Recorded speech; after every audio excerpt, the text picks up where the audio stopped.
सभी भक्तों को मेरा राम राम। दोस्तों, हम सबके जीवन में एक बहुत ही बड़ा प्रश्न ये रहता है कि हम इतनी भक्ति करते हैं, इतना भगवान को याद करते हैं, लेकिन हमें उस भक्ति का पूरा परिणाम नहीं मिलता और हमारे जीवन में दुख ही दुख आते रहते हैं। और जो लोग पूजा पाठ नहीं करते, भक्ति नहीं करते, वो कितने सुखी हैं।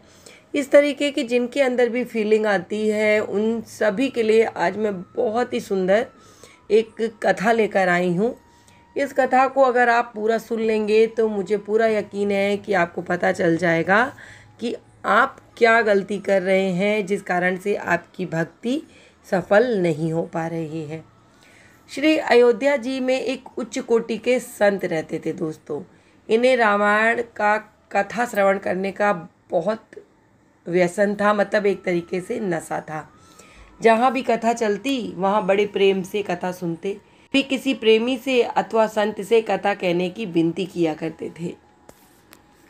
एक दिन राम कथा सुनाने वाला उन्हें कोई नहीं मिला।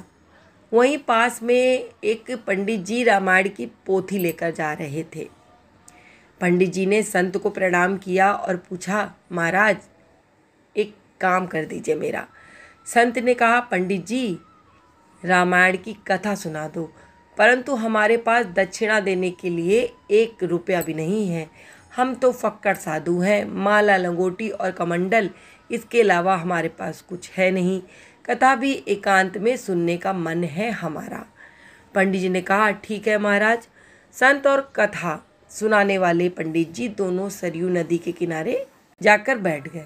पंडित जी और संत रोज यहीं पर आते सही समय पर और कथा के लिए विराजते और दोनों मिलकर कथा सुनते। संत बड़े प्रेम से कथा श्रवण करते थे और भाव विभोर होकर कभी नृत्य करते तो कभी रोने लगते। जब कथा समाप्त हुई तो संत ने पंडित जी से कहा, पंडित जी आपने बड़ी सुंदर कथा सुनाई, हम बहुत प्रसन्न हैं। हमारे पास दक्षिणा देने के लिए रुपया तो नहीं है, परंतु आज आपको जो चाहिए वो आप मांग सकते हैं। दोस्तों, संत सिद्ध कोटि के प्रेमी थे। श्री सीताराम जी उनसे संवाद किया करते थे, यानी कि वो भगवान राम जी से आपस में बात चलती थी उन दोनों लोगों की। पंडित जी बोले, महाराज हम तो बहुत गरीब हैं, हमें बहुत सारा धन मिल जाए, बस इतनी कृपा कर दीजिए। संत ने प्रार्थना की, प्रभु इसे कृपा करके धन दे दीजिए। महाराज जी मुस्कुराने लगे। संत बोले, तथास्तु।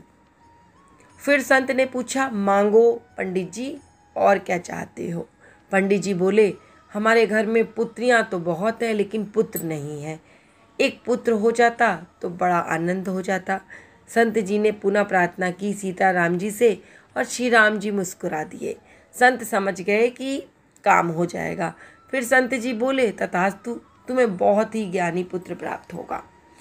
संत फिर बोले, कुछ और मांगना है तो वो मांग लो, तुमने मुझे बड़ी सुंदर कथा सुनाई है। पंडित जी बोले, श्री सीताराम जी की अखंड भक्ति प्रेम हमें प्राप्त हो। संत महाराज जी ने मुस्कुराते हुए कहा, ये नहीं मिलेगा पंडित जी आपको। पंडित जी आश्चर्य में पड़ गए। महात्मा क्या बोल गए? पंडित जी ने पूछा, संत भगवान ये बात आपकी समझ में नहीं आ रही मुझे। आपने धन दे दिया, पुत्र दे दिया, लेकिन जब मैं भक्ति मांग रहा हूँ तो आप कह रहे हैं कि तुम्हें मिलेगी नहीं। संत बोले, तुम्हारे मन में प्रथम प्राथमिकता धन की थी, सम्मान की थी, घर की थी, वो तुम्हें मिल गई। दूसरी प्राथमिकता तुम्हें पुत्र की थी और अंतिम प्राथमिकता भगवान की भक्ति की थी। जब हम संसार को, परिवार को, धन और पुत्र को प्राथमिकता देते हैं तब तक हमें भक्ति कभी प्राप्त नहीं होती। एक उदाहरण मैं आपको बता रहा हूँ। संत जी ने पंडित जी से कहा, भगवान ने जब केवट से पूछा कि तुम्हें क्या चाहिए, केवट भी बहुत गरीब था, बड़ी मुश्किल से उसका जीवन यापन हो रहा था, पर केवट ने कुछ नहीं मांगा। केवट ने जानते हो क्या कहा? उतरी डाढ़ भय सुरसरी रेता, रामगु लखन समेता। केवट उतरी दंडवत कीना, प्रभु ही सकुच एहि नहीं कछु दीना। भावार्थ, निषाद राज और लक्ष्मण जी सहित श्री सीता जी और श्री रामचंद्र जी नाव से उतरकर गंगा जी की रेत पर खड़े हो गए। तब केवट ने उतरकर दंडवत किया। प्रभु को संकोच हुआ कि उन्होंने तो कुछ दिया ही नहीं।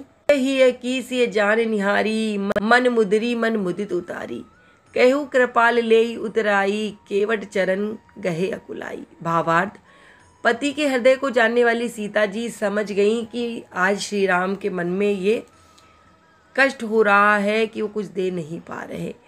सीता जी ने बड़े आनंद से अपनी रत्न जड़ित अंगूठी अपनी उंगली से उतारकर कृपालु श्री रामचंद्र जी को दे दी और कहा कि इसे केवट को दे दीजिए, नाव की उतराई। केवट ने व्याकुल होकर नाथ के चरण पकड़ लिए, कहा, नाथ आज मैं कहा न पावा, मिठे दोष दुख दारिद्र दावा, बहुत काल मैं कीनी मजूरी, आज दीन विधि बनी भली भूरी। भावार्थ है इसका, हे नाथ, आज मैंने क्या नहीं पाया, मेरे दोष दुख दरिद्रता की आग आज बुझ गई। मैंने बहुत समय तक मजदूरी की, विधाता ने आज उस मजदूरी की भरपाई कर दी, यानी कि मुझे वो सब कुछ दे दिया जिसके मैं लायक भी नहीं था। प्रभु के बार बार कहने पर भी केवट ने कुछ नहीं लिया। तब जाकर प्रभु ने उसे भक्ति प्रदान की।